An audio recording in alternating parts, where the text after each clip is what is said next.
என்ன பண்ணிட்டாரு, காவேரியோட வீட்ட வந்து தெரிஞ்சுக்கிறாரு. அதனால விஜய் ரொம்ப சந்தோஷப்படுறாரு. என் மகாராணி இங்க தான் இருக்கா அப்படின்னு சொல்லிட்டு சந்தோஷப்பட்டு வீட்டுக்கு போறாரு. வீட்டுக்கு போனோனே வந்து நம்ம தாத்தா கிட்ட வந்து ரொம்ப சந்தோஷமா இந்த விஷயத்த பகிர்ந்துக்கிறாரு.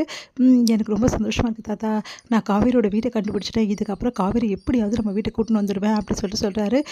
உண்மையிலேயே காவேரி வந்தா எனக்கும் சந்தோஷம் தான்ப்பா. ஆனா அவங்க வீட்ல விடணுமே, அவங்க வீட்ல தான் உன் மேல கோவமா இருக்காங்களே இன்னும் கூட.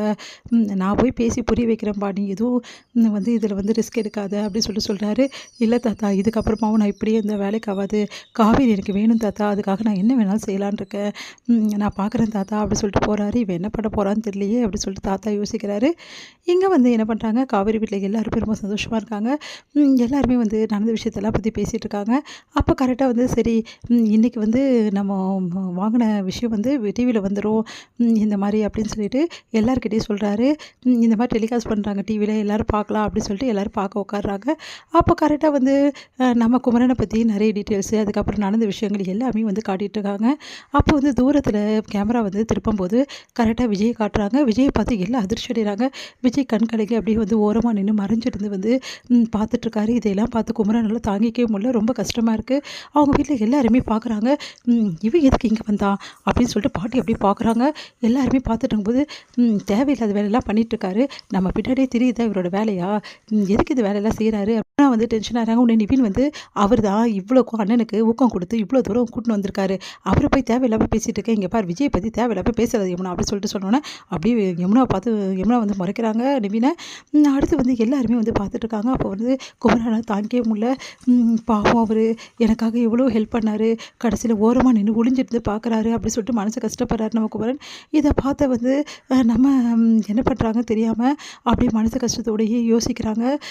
நம்ம காவேரியால தாங்கிக்கவே முடியல. விஜய் வந்து அழறது, அப்படியே கண் கலங்கி நிற்கிறது அதையெல்லாம் பார்த்துட்டு காவேரி ரொம்ப மனசு கஷ்டப்படுறாங்க. காவேரி கொஞ்ச நேரமே வந்து காணாம போயிடுறாங்க. எல்லாருமே காவேரி எங்கன்னோன காவேரி போயிட்டு ஓரமா உட்காந்து பயங்கரமா அழறாங்க. அவங்களால தாங்கிக்கவே முடியல. அந்த டைம்ல கரெக்ட்டா அங்க வராங்க கங்காவ பார்த்துட்டு ஒண்ணும் புரியாம அப்படியே வந்து தொடச்சு நிற்கிறாங்க முகத்த. "என்னடி அழறியா?" அப்படின்னோன, "அதெல்லாம் இல்லையே" அப்படின்றாங்க. "எனக்கு தெரியும்டி நீ உடஞ்சு அழறத நான் பார்த்துட்டேன்" அப்படின்னோன, "ஏன்டி இப்படி வேஷம் போட்டுட்ருக்க? அம்மா தான் உன்ன வந்து இந்த மாதிரிலாம் பண்ணிட்டுருக்கானா நீ சொல்ல வேண்டியது தானே?" "இல்லம்மா, என் மனசுல விஜய் தான் இருக்காருன்னு ஓப்பனா சொல்லடி. ஏன்க்கா இப்படிலாம் பேசுற? இங்க பாருடி எனக்கு நல்லாவே தெரியும். உன் மனசு ஃபுல்லா விஜய் மட்டும் தான் இருக்காரு. அத நீ ஒத்துக்கிற வரைக்கும் இந்த பிரச்சனையே இருக்கு புரியுதா? நீ தேவையில்லாமலாம் பண்ணிட்டுருக்க. உன் மனசுல விஜய் தான் இருக்காரும்மா. நான் அவர் கூட தான் வாழ விரும்புறேம்மா. தயவுசெய்து என்ன வாழ விடுமான்னு சொல்லிட்டு அம்மாகிட்ட சொல்லு. அத விட்டுட்டு ஏன்டி இப்படிலாம் உட்காந்து அழுதுட்டுருக்க?" இல்லக்கா, அது வந்து அவர பார்த்தோன்னே என்னால தாங்கிக்க முடியலக்கா. அதான்க்கா நான் அழுதுட்டேன். அவர் பாவம் தாண்டி எனக்கே கஷ்டமா இருக்கு. ஒரு ஓரமா யாரோ மாதிரி நின்னு பார்க்குறாருல. எனக்கும் அதான்க்கா கஷ்டமா இருக்கு அப்படின்னு சொல்லிட்டு கட்டி பிடிச்சுட்டு அழறாங்க. "சரியாயிரும்டி கவலைப்படாத" அப்படின்றாங்க. இங்க வந்து குமரன் வந்து ரொம்ப ஃபீல் பண்ணிட்டு இருக்காரு. அத பார்த்தவங்க, "என்னங்க இப்படி இவ்வளோ சோகமா இருக்கீங்க?" அப்படின்னு கேட்டோனே, "நீங்க பிரைஸ் வாங்கியிருக்கீங்க. அந்த சந்தோஷம் இல்லவே இல்லையே." "இல்ல கங்கா, இவ்வளோ தூரம் நான் வந்திருக்கேன். இவ்வளோ தூரம் நான் அதில வந்து கலந்துக்கிறேன்னா, அதுக்கு காரணமே விஜய் தானே. உனக்கே தெரியும்ல. அதுக்கு கலந்துக்க சொன்னதே விஜய் தான். இதில பத்தி எல்லாமே எனக்கு குடுத்தது, ஊக்கப்படுத்துனது, ட்ரெஸ் வாங்கி குடுத்தது எல்லாம் விஜய் தான். ஆனா, அவர நான் எல்லார் முன்னாடியும் மேடையில வந்து ஒரு வார்த்தை கூட சொல்ல முடியல என்னால. அவரு யாரோ மாதிரி வந்து நின்னு பார்த்துட்டு போறாரே கங்கா. எனக்கு ரொம்ப கஷ்டமா இருக்கு கங்கா. அவருக்காண்டி இந்த மாரி வேலையெல்லாம் செய்யலன்னா, சத்தியமா அவர நான் மேடைக்கு கூப்பிட்டு அவர கௌரவிச்சிருப்பேன் கங்கா. எனக்கு தெரியாதாங்க உங்க மனச பத்தி.